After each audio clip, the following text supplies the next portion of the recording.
اللہ کی مسجدوں کو تو وہ لوگ آباد کرتے ہیں جو اللہ پر اور روز قیامت پر ایمان لاتے اور نماز پڑھتے اور زکوٰۃ دیتے ہیں اور اللہ کے سوا کسی سے نہیں ڈرتے، یہی لوگ امید ہے کہ ہدایت یافتہ لوگوں میں داخل ہوں گے۔ کیا تم نے حاجیوں کو پانی پلانا اور مسجد محترم یعنی خانہ کعبہ کو آباد کرنا اس شخص کے اعمال جیسا خیال کیا ہے جو اللہ اور روز آخرت پر ایمان رکھتا ہے اور اللہ کی راہ میں جہاد کرتا ہے؟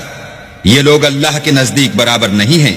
اور اللہ ظالم لوگوں کو ہدایت نہیں دیا کرتا۔ جو لوگ ایمان لائے اور وطن چھوڑ گئے اور اللہ کی راہ میں مال اور جان سے جہاد کرتے رہے، اللہ کے ہاں ان کے درجے بہت بڑے ہیں اور وہی مراد کو پہنچنے والے ہیں۔ ان کا پروردگار ان کو اپنی رحمت کی اور خوشنودی کی اور بہشتوں کی خوشخبری دیتا ہے جن میں ان کے لیے نعمت ہائے جاویدانی ہے اور وہ ان میں ابد الآباد رہیں گے۔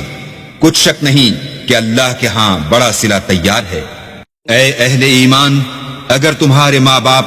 اور بہن بھائی ایمان کے مقابل کفر کو پسند کریں تو ان سے دوستی نہ رکھو،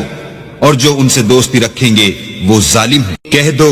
کہ اگر تمہارے باپ اور بیٹے اور بھائی اور عورتیں اور خاندان کے آدمی اور مال جو تم کماتے ہو اور تجارت جس کے بند ہونے سے ڈرتے ہو اور مکانات جن کو پسند کرتے ہو، اللہ اور اس کے رسول سے اور اللہ کی راہ میں جہاد کرنے سے تمہیں زیادہ عزیز ہوں تو ٹھہرے رہو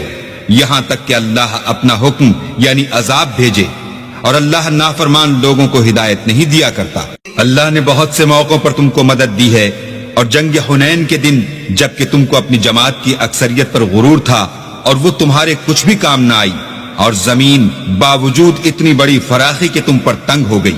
پھر تم پیٹ پھیر کر پھر گئے، پھر اللہ نے اپنے پیغمبر پر اور مومنوں پر اپنی طرف سے تسکین نازل فرمائی اور تمہاری مدد کو فرشتوں کے لشکر جو تمہیں نظر نہیں آتے تھے آسمان سے اتارے، اور کافروں کو عذاب دیا، اور کفر کرنے والوں کی یہی سزا ہے۔ پھر اللہ اس کے بعد جس پر چاہے مہربانی سے توجہ فرمائے، اور اللہ بخشنے والا مہربان ہے۔ مومنو، مشرک تو پلید ہیں، تو اس برس کے بعد وہ خانہ کعبہ کے پاس نہ جانے پائیں، اور اگر تم کو مفلسی کا خوف ہو تو اللہ چاہے گا تو تم کو اپنے فضل سے غنی کر دے گا، بے شک اللہ سب کچھ جانتا اور حکمت والا ہے۔ جو لوگ اہل کتاب میں سے اللہ پر ایمان نہیں لاتے اور نہ روز آخرت پر یقین رکھتے ہیں اور نہ ان چیزوں کو حرام سمجھتے ہیں جو اللہ اور اس کے رسول نے حرام کی ہیں، اور نہ دین حق کو قبول کرتے ہیں، ان سے جنگ کرو یہاں تک کہ ذلیل ہو کر اپنے ہاتھ سے جزیہ دیں۔